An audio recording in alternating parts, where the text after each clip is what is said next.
మామూలుగా ఒక most of the time మనం ఇట్లా చేయటి పెట్టుకున్నప్పుడు లాయిన్స్ దగ్గర ఉంటాయి, అన్నీ కూడా లోపల ఉంటాయి, కానీ ఇంట్రా టెరిటోరియల్గా ఉంటుంది, కానీ ఇది మాత్రం ఎక్స్ట్రా టెరిటోరియల్గా ఉంటుంది. కాబట్టి దీన్ని చాలా జాగ్రత్తగా చూసుకోవాలి. అంత ఎట్లా చిన్న పిండంలాగా ఉంటుందో అంత ఉద్దండత స్థితిలో కూడా తీసుకొస్తుంది.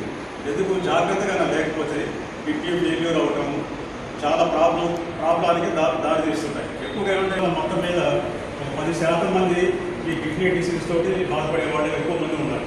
ఎందుకంటే అవగాహన లేక ఇప్పుడు మామూలుగా కాడు వాపులని, మొహ వాపు అని, లేకుంటే కడుపు వాపు రావడం అనేది, వీళ్ళంతా ఏం చేస్తారంటే కూరగాయలను, పచ్చకామెళ్లను, లేకుంటే ఉప్పు కామెళ్లను ఇట్లా చెప్పి నెగ్లెక్ట్ చేస్తూ వచ్చేవాడు.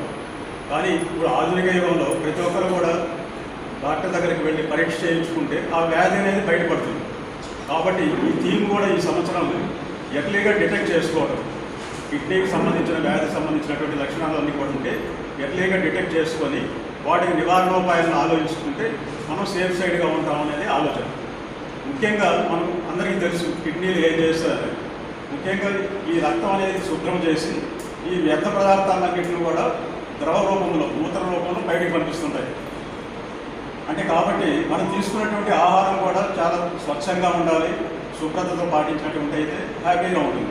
కొందరు ఏం చేస్తారంటే ఇప్పుడు నాన్ వెజ్ తీసుకుంటారు, మటన్ తీసుకునేవాళ్ళు, తర్వాత అదేవిధంగా మత్తు పానీయాలు, వీటి అంతా బానిస అయిన వాళ్ళు కూడా చాలామంది లాంగ్ రన్లో ఈ కిడ్నీ ప్రాబ్లమ్స్ తోటి సఫర్ అవుతూ ఉన్నారు.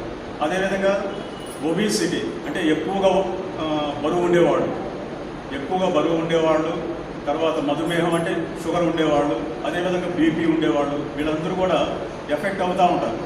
కాబట్టి వీళ్ళందరూ కూడా చాలా జాగ్రత్తగా ఉండి ఎప్పటికప్పుడు పరీక్షలు చేయించుకుంటూ ఉంటే వీటి వరకు ఈ జబ్బు అనేది అరికట్టవచ్చు. అందులో మనం నివారణ చేయాలనుకుంటే ముఖ్యంగా ఆహార విషయం ఒకటి చాలా మితంగా తీసుకోవటం, ఏదైనా ఎక్కువగా తినకుండా మితంగా తీసుకోవటం. రెండేది ఏమిటంటే నాన్ వెజ్ అనేది చాలా వరకు దూరంగా ఉంచడం, ఏదో పరిమితిలో తీసుకోవడం. మూడవది రెగ్యులర్గా ఎక్సర్సైజ్ అనేది చేయాలి, వ్యాయామం అనేది. అది వ్యాయామం కావచ్చు, లేకుంటే యోగా కావచ్చు, మెడిటేషన్ కావచ్చు, ఇవన్నీ కరెక్ట్గా పాటించగలిగితే మనం కొద్దిగా అదుపులో ఉంటుంది. అదేవిధంగా మనం తీసుకునేటువంటి నీరు కూడా మామూలుగా ఏం చేస్తారంటే మనం చూస్తూనే ఉంటాం, గర్భిణీ స్త్రీలకు కానీ ఆపరేషన్ అయినా కానీ ఏదైనా చిన్న జ్వరం వచ్చినా కానీ నీళ్లు తాగొద్దు అని. నీళ్ళు తాగకపోతే ఎట్లా ఉంది? కాబట్టి కనీసం 2 నుంచి 3 లీటర్ల వరకు అయితే నీళ్ళు కంపల్సరీగా తీసుకోవాల్సింది ప్రతి మనిషి కూడా. కాబట్టి లేకుంటే ఇది మామూలుగా ప్రాబ్లంలోకి వెళ్ళిపోయినప్పుడు ఏముందంటే ఈ కిడ్నీ డిసీజ్ బాగా రోగంలోకి వెళ్ళిపోయినప్పుడు కంపల్సరీగా డయాలసిస్లోకి వెళ్ళాల్సి వస్తుంది. అక్యూట్ డిసీజ్ అని, తర్వాత క్రానిక్ డిసీజ్లోకి వెళ్ళిపోతాం. ఈ డయాలసిస్ అనేది మామూలుగా ఒక 10-15 ఏళ్ళ వరకు లాగిస్తూ ఉంటారు జీవితాన్ని. అది దానికి రెమెడీ ఏమిటంటే మళ్ళీ ట్రాన్స్ప్లాంట్కి వెళ్ళాలి. ట్రాన్స్ప్లాంట్ అంటే దానికి రెమెడీ. ఆ స్టేజ్ వరకు పోకుండా ఉండాలంటే మనం కిడ్నీ నుంచి కానీ ఫస్ట్ నుంచి కానీ మనం జాగ్రత్తగా చూసుకోగలిగితే దీన్ని చాలా వరకు నివారించవచ్చు. ఇప్పుడు మనం చూస్తూనే ఉంటాం పేపర్లో, ఫస్ట్లో మన సూర్యాపేట సరౌండింగ్స్లో ఒక 300 మంది గవర్నమెంట్లో రిజిస్టర్ అయ్యారు. 500 మంది వరకు వచ్చారు డయాలసిస్. అదే సంఖ్య ఈ సంవత్సరం తీసుకుంటే ఏది మన సూర్యాపేట అయితేనేమి, హుజూర్నగర్ అయితేనేమి, కోనాడ అయితేనేమి, ఈ కొత్తగా ఏర్పడిన ఈ జిల్లాలో ఇప్పుడు ఈ డయాలసిస్ చేసుకునే వాళ్ళు 800 మందికి వచ్చారు. అంటే దాన్ని బట్టి ఆలోచిస్తుంటే 10 మంది రావడం. కాబట్టి వీటి ఇన్సిడెన్స్ అనేది ఎక్కువ పెరుగుతాం. వీటన్నిటిని మనం అరగట్టుకోవాలంటే మన జాగ్రత్త ఉండాలి, తర్వాత మన పరిసరాల శుభ్రత ఉండాలి, మన ఆరోగ్యం పైన మనకు పూర్తిగా అవగాహన ఉంటే దీన్ని చాలా వరకు నివారించవచ్చని చెప్పి కోరుతున్నాను.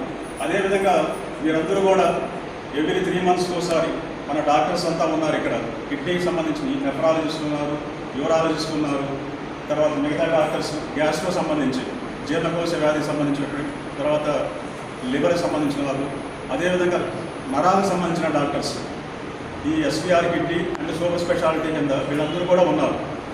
కాబట్టి మీరందరూ కూడా ఈ సర్వీసెస్ని యూటిలైజ్ చేసుకొని మనం అందరూ కూడా ఫుల్ ఫ్లెడ్జ్డ్గా సూర్యాపేట అనేది వీటన్నిటికీ దూరంగా ఉండాలి అని చెప్పి నేను కోరుకుంటున్నాను.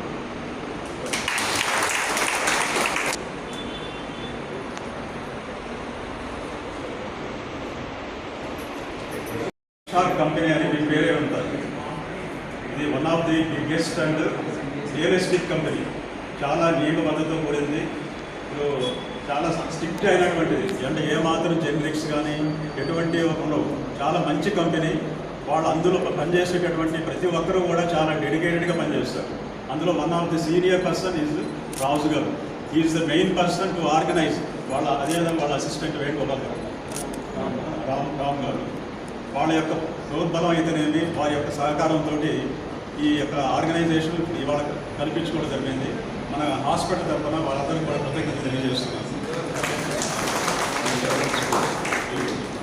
కింద చాలా వరకు ఇంతమందిని గ్యాదర్ చేయడానికి ఆల్మోస్ట్ మేము గంట సేపు ప్రతి ఒక్కరిని రమ్మని పిలిస్తే తప్ప వచ్చానంటే ఎవరు వాళ్ళ ఇష్టంగా రాలేదు. మీరేంటంటే ఏదో మా కోసమో డాక్టర్ గారి కోసమో పిలవలేదు. మీ అందరూ మీ కొరకు మీ ఆరోగ్య జాగ్రత్తలు చెప్తే వాటిని పాటించి నెక్స్ట్ తర్వాత ఈ డిసీజ్కి మీరు బలైవ్వకుండా ఉండాలని చెప్పేసి ఆ ఉద్దేశంతో పిలవడం జరిగింది. కాకపోతే చాలామంది ఏంటంటే అక్కడికి వెళ్తే కూర్చుంటే ఎంత టైం అవుతుందో ప్లస్ ఎంతసేపు కూర్చోవాలో టైం వేస్ట్ అవుతుందన్న ఉద్దేశంతో చాలా వరకు రాలేదు.